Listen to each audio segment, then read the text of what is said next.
JBNN will keep you informed. I'm Michelle Jones, and in the news, 32 rounds of ammunition found at premises in St. Andrew.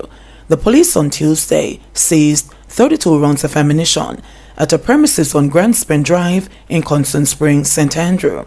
Reports from the Constant Spring police are that about 3:30 p.m. a team was on an operation in the area when the premises was searched. During the search, a plastic bag was seen on a perimeter wall. The bag was retrieved, and upon closer examination, the ammunition was seen inside. Investigations continue. Over in St. Catherine, an operation by the Spanish Town Police on Jones Pen Lane on Monday led to the seizure of a semi-automatic pistol and 10 rounds of ammunition. Reports are that about 10:30 a.m., a team of lawmen acting on information conducted an operation at a premises in the community. 2 men were seen at the address, and a search was conducted in which a Star 9mm semi-automatic pistol and a magazine containing 10 9mm rounds of ammunition were found in a knapsack that was being carried by one of the men. It was seized, and the men were taken into custody.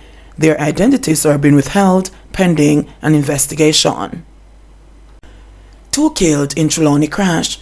A 63-year-old American man, identified as Clyde Douglas of North Carolina, and an unidentified man, succumbed to injuries they sustained in a motor vehicle collision on Monday in Trelawny. Reports from the Falmouth police are that at about 4:55 p.m., Douglas and an unidentified man were traveling in a Nissan Note motor car along the Rio Bueno Main Road towards Duncan's when the driver attempted to overtake a line of traffic. The Nissan then collided with a white international truck that was heading in the opposite direction. The occupant of the truck left the scene unhurt. Douglas and the man rushed to hospital where they were pronounced dead. The Falmouth police are still trying to ascertain the identity of the deceased driver. Downtown Montego Bay killing possibly connected to Salt Spring gang war. The police believe the killing of a man in downtown Montego Bay, St. James Tuesday afternoon might be connected to the upsurge of gang violence in Salt Spring, St. James. The man, believed to be Everton Appleton, 39, of Alls Lane, Salt Spring, was shot on Union Street about 5:15 p.m. We believe the gang warfare is now playing out in the town, said a high-level source at the Jamaica Constabulary Force, JCF. We believe the gang warfare is now playing out in the town, said a high-level source at the Jamaica Constabulary Force, JCF. According to police reports, explosions were heard and the deceased was seen lying along the road with gunshot wounds to the upper body.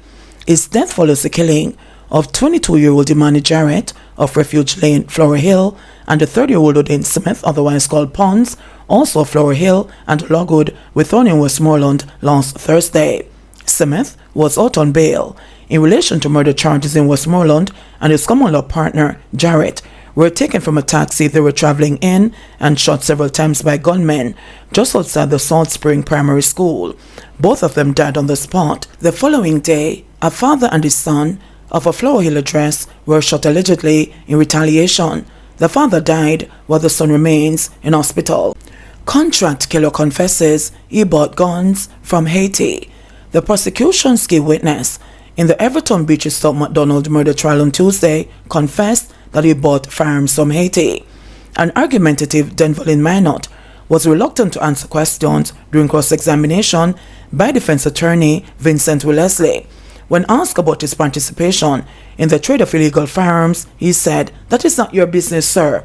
But Wellesley told the witness that it was the Ministry of National Security's business and that the ministry needed to know about him. Early in the trial, Minot, who testified that he's a fisherman, told the court that he, along with Tonya, attempted to purchase an illegal gun from Beachy Stout co-accused Oscar Barnes on a beach in Portland. The court was told that Tonya wanted to avenge her father's murder. Before Tuesday's adjournment, Wellesley, who is representing Barnes, pointed out that the witness in his 25-page statement did not identify his client by name. As he sought to poke holes in the testimony of the witness, Wellesley requested permission from presiding judge Justice Chester Stamp to have Barnes removed from the dock and stand face-to-face with the man who testified that he subcontracted him to kill Tonya. At one point, Barnes' tattoo on his lower left arm was displayed after his attorney asked permission for him to roll up his shirt sleeve. Menata testified that he shook Barnes' hand but did not notice anything on his arms. Well, Leslie suggested that Minot could not have noticed any tattoo because Barnes was not the man he subcontracted. The witness clapped back saying, "You can't tell me who me meet." Barnes is also represented by attorney Ernest Davis. He, along with Beachy Stout McDonald, are on trial for the 2020 murder of McDonald's wife, Tonya. Man charged for a chopping cop who shot his son, freed. The father of a bus driver who was shot and killed by the police in Spanish Town, St. Catherine in 2020, has been acquitted of wounding a cop during that same incident. Denver Needham was cleared of all charges in the St. Catherine Parish Court on Tuesday. The 7-member jury retired for 30 minutes and returned a unanimous not guilty verdict. "It is a happy moment and it is a sad moment. I am free of the charge, but I've lost one of the greatest part of me. It was a brilliant youth," the 50-year-old Needham, who is also a bus driver, said. He is the father of Alex Needham, otherwise called Lexi, who was killed on Wednesday, July 1, 2020. Of the incident, the police reported that about 6:15 p.m., the elder Needham used a machete to chop a policeman on his right hand, then fled the scene. However, Needham categorically denied this version of events and feels vindicated by his acquittal. "The police claims that my son attacked them, but it was one cop who attacked my son. He was trying to defend himself and the police shot him and killed him. But just try to stop a policeman wrist with his gun on with a machete after he tried to shoot my son another time in the head.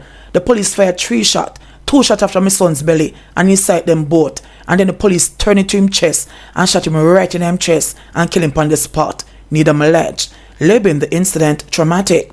"After that, them charged me for wounding with intent, but thank God for the video evidence that contradict everything the policeman say happened. There was no crowd of 10 people. My son's bus wasn't obstructing traffic in Mr. Lake's private car park, and there was no other police officer. My son was not even armed. He was killed in cold blood," Needham added. Needham thanked his lawyer Isaac Buchanan and the Jamaican justice system for his freedom. The judge examined the evidence, and in his final instructions to the jury, he told them that when I slapped the policeman with the machete, I did so with the intention to save my son's life. I didn't chop the policeman from behind to kill him or injure him, only to stop him from shooting my son for a final time. The judge ensured that the jury was reminded of these facts, Needham said. The official police report alleged that the younger Needham was holding a Toyota Costa bus along Burke Road in the town when a policeman on duty approached him and instructed that the bus should be moved to a designated area for public transportation. An argument reportedly developed between the cop and the younger Needham, and the uniformed policeman was attacked and chopped several times. The younger Needham, 24-year-old Alex, otherwise called Lexi, was reportedly shot by another policeman who saw his colleague being attacked and reportedly went to his rescue. Needham challenged the veracity of the police report. "The policeman tell a lot of lies. The video evidence is there for the world to see," he said. Doctors at Port Mary Hospital on sick out. Medical doctors employed to the Port Mary Hospital in St. Mary have reportedly called in sick. This is reportedly due to them being overworked.